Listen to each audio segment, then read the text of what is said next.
Senador Jinggoy Estrada, arestado na sa reklamong plunder at graft. I will be proceeding now to the CIDG to voluntarily surrender myself. Pero DILG Secretary John Vic Remulla, sinabing inaresto ang senador. We arrested him. I went there personally together with the CIDG. He was read his Miranda rights.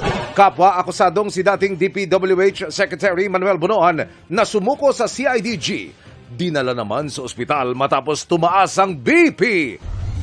Remulla at Senate President Alan Peter Cayetano nagsagutan ng arestuhin si Estrada. Sir, I'm sorry. You lost that privilege when Bato escaped. Mga kaalyado ni Estrada naging emosyonal naman.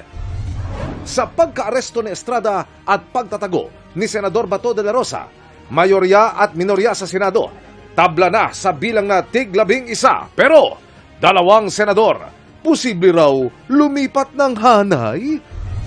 Mga maletang naglalaman ng formal na sagot ni Vice President Sara Duterte sa articles of impeachment, dinala na ng kanyang legal counsel sa Senado. Halos 36 billion pesos nakalaga ng mga ipinaslit umanong gulay na sabat sa Nueva Ecija. At ang mga pinagdaan ng hirap ni na Sugar Mercado at Horizon member Jeremy Batak bago tanghaling ultimate dance star duo ng Stars on the Floor. This is Philippine culture. Live mula sa GMA Network Center, ito ang 24 oras. Magandang gabi po, Luzon, Visayas at Mindanao.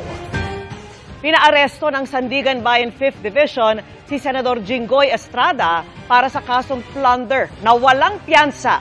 Kaugnay pa rin yan sa pagtanggap umano ni Estrada ng kickback sa mga maanumalyang flood control project. Pero iginit ni Estrada na inosente siya. Sabay sabing inalok siyang hindi kakasuhan kung tatalikuran ang mayorya.